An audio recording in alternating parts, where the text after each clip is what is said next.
Muito obrigada, Maria do Céu, por teres aceitado participar no podcast E se Falássemos da Europa. Maria do Céu Antunes, Ministra da Agricultura. Quando nós combinámos fazer este podcast era para falarmos dos sucessos que tiveste durante a presidência portuguesa relativamente à reforma da PAC. Hoje passaram 2 ou 3 semanas e a situação é diferente. Havemos de chegar à reforma da PAC, mas eu gostava de começar pelo impacto da guerra na Ucrânia sobre a agricultura, sobre os cidadãos, sobre a capacidade de abastecimento, sobre o preço dos produtos, ou seja, quando nós falamos do impacto da guerra, essa é uma dimensão importante do impacto da guerra. É uma dimensão essencial. Aliás, antes de mais queria começar por agradecer também, Margarida, o convite que me fizeste para estar aqui e para discutir esta dimensão. E gostava de dizer o seguinte, a PAC, quando foi criada precisamente para garantir aquele que era um princípio basilar no pós-guerra, que era assegurar o abastecimento alimentar para matar a fome aos cidadãos europeus no pós-guerra. E tinha 75% do orçamento da União Europeia nessa altura. Foi o primeiro projeto europeu a juntar os Estados-membros à volta de um projeto comum. E, portanto, para matar a fome. Bom, e a partir desse momento foi criando condições para evoluir à volta da segurança alimentar, à volta de um conjunto de princípios para chegar a esta que foi a maior reforma desde os últimos 30 anos. E desde a sua gênese até agora há um princípio que é basilar, que é alimentar os cidadãos europeus, garantir o rendimento aos agricultores no sentido de minimizar os riscos, mas de garantir efetivamente que nada falta aos cidadãos europeus, garantindo uma autonomia estratégica à União Europeia. E esse era o primeiro princípio que nós tínhamos durante a presidência portuguesa. Se era válido há um ano, durante a nossa presidência, continua a ser válido. Não podia ser mais atual neste momento. Aliás, quando nós olhamos para a nossa dependência enquanto União Europeia dos cereais, por exemplo, que a Europa só produz 44% daquilo que consome, nós percebemos bem que temos que ter aqui uma perspectiva de nos organizarmos melhor para podermos juntos encontrar melhor forma de criarmos uma autonomia estratégica para nos defendermos em relação a situações como esta. Nós dependemos da Ucrânia. Neste momento, a Ucrânia não consegue fazer sair os seus produtos. Não sabemos se vai conseguir produzir nesta primavera-verão para nos fazer chegar os seus cereais e, portanto, nós temos que ir a outros mercados terceiros para nos abastecermos com todas as limitações e com uns custos acrescidos. Sim, com a lei da oferta e da procura a funcionar, evidentemente que há um crescimento abrupto dos preços. E depois, Margarida, nós temos que juntar a esta crise aquilo que já vínhamos a sentir. Não nos podemos esquecer que tivemos uma crise pandémica, que tínhamos também e que temos uma crise energética com um aumento brutal dos custos energéticos e, portanto, nós, para termos uma ideia, no último ano nós tivemos um aumento de custos nos fertilizantes de cerca de 166%. Nós tivemos um aumento nas rações para os animais de cerca de 53%. Nós tivemos um aumento na energia, nos lubrificantes, em cerca de 26%. Houve um dia, a semana passada, em que o gás, de um dia para o outro, aumentou 20,3%. Um dia. Um dia. E, portanto, eu estou a falar em custos diretos para os agricultores portugueses que, de um ano para o outro, tiveram este aumento de preços. E, portanto, este aumento de preços ainda não se repercutiu no preço ao consumidor final. E foram os agricultores que estiveram a sofrer com este aumento de preços. Ora, a esta altura do campeonato é inevitável que o produto final aumente, e já se nota no cabaz alimentar, e, portanto, aquilo que nesta altura os cidadãos em Portugal e na Europa vão começar a sentir é uma escalada de preços também ao nível do produto final. E se a política agrícola comum fez sentido e faz sentido, cada vez mais nós, enquanto Estados-membros, o que temos que defender é esta unidade à volta deste projeto para termos uma resposta comum europeia, que não distorça o mercado e que nos ajude aqui, efetivamente, com esta resposta comum, a podermos enfrentar esta crise e estas crises e, com isso, possamos ter aqui a melhor forma de ultrapassar esta questão. E a resposta comum significa o quê? Significa aquisições comuns? Por significa exemplo, o que é que no caso da área da agricultura, digamos, e do impacto dos preços dos produtos agrícolas, o que é que a União Europeia pode fazer de facto para construir essa resposta comum? Ontem a Comissão apresentou já medidas muito significativas. Uma foi acionar a reserva de crise. Certo. Disponibilizou 350 milhões de euros, mais 150 milhões de euros de sobras de FEAGA, que juntou, são 500 milhões de euros, que vai dividir pelos 27 Estados-membros, dividindo por cada Estado-membro na justa medida da proporção dos pagamentos diretos. A Portugal, pelas nossas contas, vai caber cerca de 9,1 milhões de euros, que depois cada Estado-membro poderá acrescentar, eventualmente, orçamento de Estado, que para Portugal não é propriamente uma justiça, atendendo a que nós temos uma percentagem pequena de pagamentos diretos, porque temos uma grande percentagem de desenvolvimento rural, e que o que significa, ao nós acrescentarmos orçamento de Estado, vai haver uma distorção de mercado, porque, por exemplo, Espanha tem praticamente o envelope todo em pagamentos diretos e, portanto, isto vai haver, de facto, aqui um desequilíbrio. E, portanto, Portugal, segunda-feira, no Agrifish, vai defender que tem que haver uma medida compensatória. Agrifish, o Conselho de Ministros da Agricultura e Pescas, onde exatamente, vai estar presente. Vamos defender que tem que haver uma medida também compensatória de desenvolvimento rural.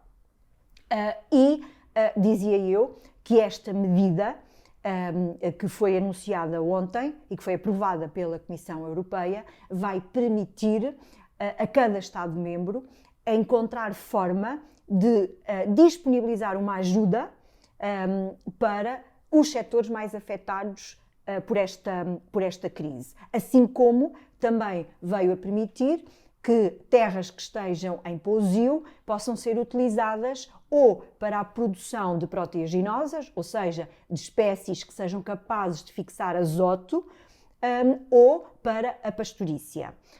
E são duas medidas importantes neste momento para fazer face a esta crise. E achas que isso vai dar capacidade a controlar mais os preços, a assegurar que os produtos não é junto ainda ao consumidor... suficiente. Não é ainda suficiente e, por isso mesmo, esperamos que na segunda-feira, no Conselho de Ministros da Agricultura da União Europeia, no Agrifish, nós possamos efetivamente ir mais longe. Nós trabalharemos juntos com a Comissão Europeia nesse sentido. Nós, para além de defendermos que tem que haver uma medida forfetária, ou seja, cheque na mão do desenvolvimento rural, para podermos ir mais longe, defendemos também que é muito importante as compras conjuntas, por exemplo, fertilizantes, cereais e outras matérias-primas que nos ajudem a minimizar o impacto económico que tem nos preços destes mesmos matérias-primas e alimentos que estão a ser muito penalizados a esta altura. E, portanto, vamos trabalhar com a Comissão e com os outros Estados-membros neste sentido. É fundamental que possamos garantir esta unidade à volta deste projeto comum. Essa questão é uma questão muito interessante, porque é uma questão que se repete frequentemente em outras áreas. Estava a ouvir-te falar sobre a estratégia que agora é proposta no refinanciamento do primeiro pilar e nós, essa política, nós estarmos numa posição, eu diria, desfavorável e, portanto, termos que encontrar uma compensação. Nós temos exatamente a mesma situação relativamente às questões energéticas.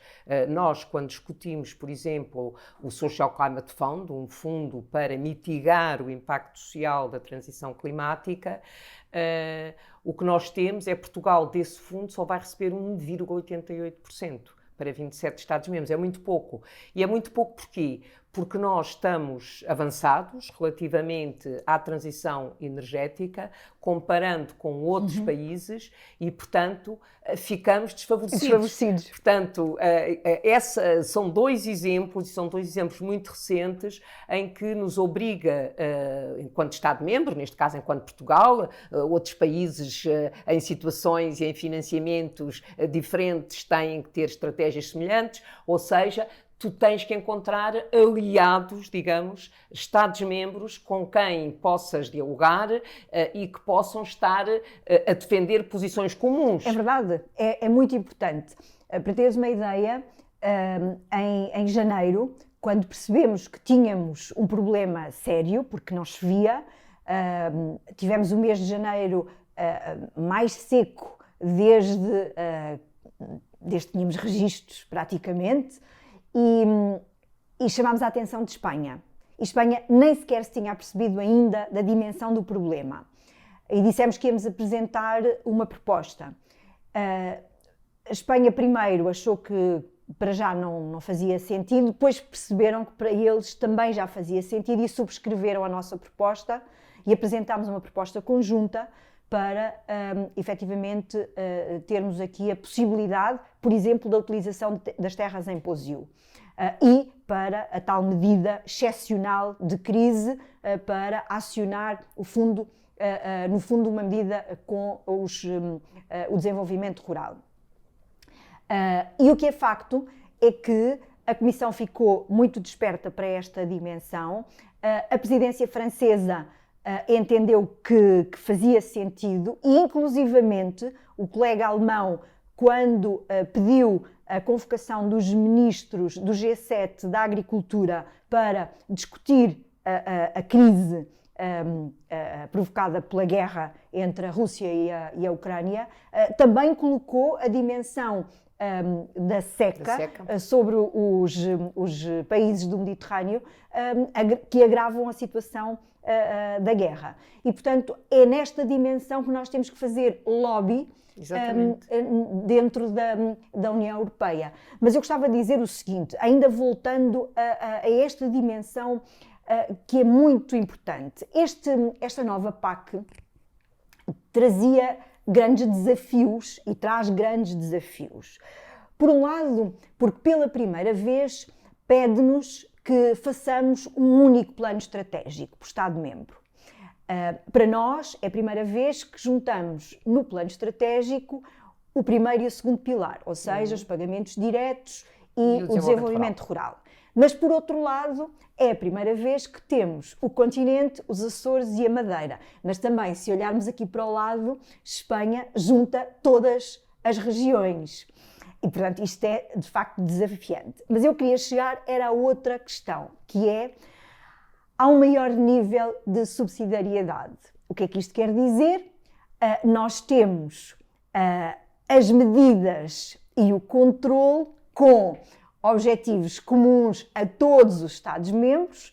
Nós temos que atingir objetivos comuns, por exemplo, nós sabemos que queremos atingir 25% da superfície agrícola em modo biológico. Na União Europeia. Na União Europeia. E, portanto, cada Estado-membro vai ter que contribuir para esses 25%. Mas temos que também olhar para a especificidade de cada um destes Estados-membros. Isto é bom que assim pensemos. Voltando aos cereais, nós sabemos que a União Europeia produz 44% daquilo que consome. Portugal, neste momento, produz 18%. Sabemos que, por exemplo, no trigo panificável, nós produzimos 4%. Produzimos um pouco mais do milho. Produzimos à volta de 18%. E temos a ambição, grosso modo, de ir a cerca de 38% na produção de cereais. Temos uma estratégia para chegar lá. Mas sabemos que é muito difícil, porque Portugal não tem condições edafoclimáticas, o sol e o clima, para o poder fazer, nem de competitividade. Porque nós, para produzirmos cereais, vamos ter que deixar de fazer a produção, por exemplo, de hortícolas e de frutas, onde somos mais competitivos para o poder fazer. Ou seja, colocando na balança, os nossos agricultores vão preferir produzir as hortofrutícolas em vez dos cereais, até porque os nossos solos não se compadecem com a produção de cereais. Mas vamos ter que aumentar esta nossa produção de cereais. E foi por isso que, no seio do nosso plano estratégico, nós criámos um pagamento ligado para aumentar a produção de cereais que está neste momento em discussão. Não para aumentarmos a produção apenas de um cereal, do milho-grão, mais intensivo, mas também de os cereais de sequeiro, dos cereais forrageiros, do trigo panificável, porque nós queremos verdadeiramente criar condições em todo o território e esta política agrícola comum traz grandes desafios aos Estados-membros. Por um lado, porque tem uma maior ambição climática, porque cria condições, não só no segundo pilar, que já tinha, mas também no primeiro pilar, através dos regimes ecológicos, para que os agricultores tenham condições para práticas agrícolas onde possam implementar condições para poderem corresponder àquilo que é necessário fazer para uma melhor gestão dos recursos naturais ao nível do solo, ao nível da água, onde, por exemplo, nós temos como ambição ter, no final deste ciclo de investimento, cerca de 6% de aumento do ponto de vista da eficiência hídrica, mas depois tendo um melhor modelo de desempenho focado nos resultados, mas depois uma melhor distribuição e mais justa dos apoios. E têm na PAC, acordada durante a presidência, fechada, que é uma expressão que nós usamos muito durante a presidência portuguesa da União Europeia, com a tua responsabilidade, a dimensão social. Exatamente. Pronto, que foi de facto uma vitória. Tínhamos... Uma vitória que é a primeira vez que esse pilar é incluído na PAC. Exatamente. Como tu lembraste no início, a PAC é a primeira política comum ainda da década de 50. É a primeira vez que... Década de 50 do século passado. Exatamente. É a primeira vez que a dimensão social fica inscrita e, basicamente, aquilo que nós tentámos fazer foi... A dimensão social é fundamental. É fundamental, por um lado, para demonstrar boas práticas que existem, felizmente, mas, por outro lado, se existirem práticas menos boas por desconhecimento, podermos ajudar a corrigir e, se existirem más práticas, que sejam penalizadas. E, portanto, é nesse sentido que esta dimensão social também valoriza. Mas, verdadeiramente, esta é uma grande reforma que não vai, com certeza, ser colocada na gaveta por estarmos em crise.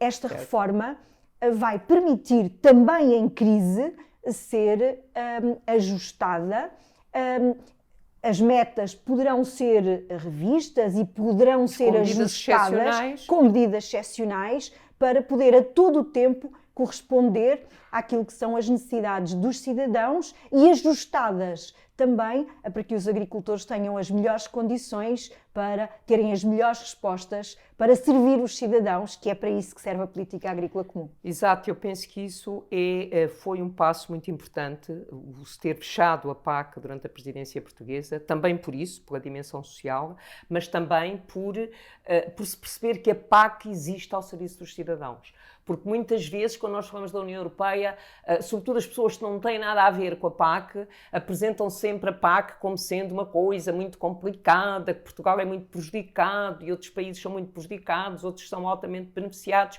Eu penso que esta reforma da PAC mostrou que a PAC é para todos e é sobretudo para servir os cidadãos. E acho que esta crise prova a importância da PAC, a importância da dimensão social, e eu devo dizer-te, como deputada europeia e mexendo-me nos corredores em Bruxelas, para simplificar a linguagem, é com enorme satisfação que eu vi imensos elogios à proposta que foi possível acordar entre os Estados-membros com o Parlamento Europeu. Acho que foram progressos muito significativos, porque conheço reformas anteriores, foram trabalhos imensos sempre. Na penúltima reforma no Parlamento Europeu houve 5.000 propostas de alteração, é sempre um trabalho muito difícil, mas penso que desta vez tivemos resultados muito importantes também. Parabéns a ti. Muito obrigada, foi um gosto muito grande poder estar na linha da frente nesta reforma. Foi difícil, a expectativa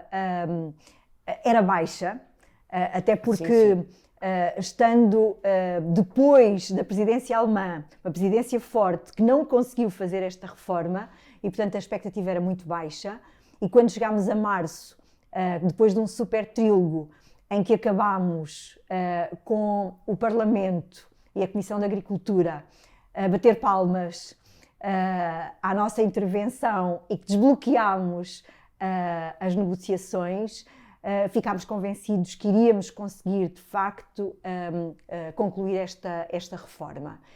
E foi com uma enorme satisfação que o fizemos e fizemos convictos, de facto, de que foi o melhor que conseguimos. Não é a reforma perfeita, isso nunca é, mas foi a melhor reforma e a mais ambiciosa que conseguimos e que serve melhor os cidadãos. Porque a política pública é isso mesmo, é para servir as pessoas. E serve também os agricultores, porque permite que em janeiro de 2023 os agricultores europeus possam receber os apoios necessários e suficientes para que os cidadãos possam ter produtos agrícolas, alimentos, nas suas casas. A preços acessíveis. Isso mesmo. E que os agricultores tenham um rendimento justo. Que é para isso que serve a política agrícola comum.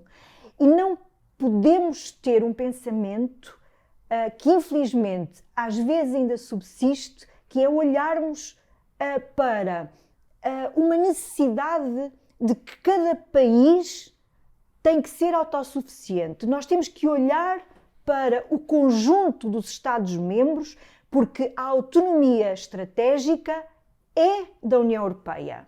Exatamente. É isto. É uma política agrícola comum. Portugal recebe para este período 10.000 milhões de euros que coloca ao serviço de uma política agrícola comum para servir os portugueses, mas para servir no âmbito de um projeto comum com os cidadãos europeus. Muito obrigada. Muito obrigada também, parabéns. Margarida.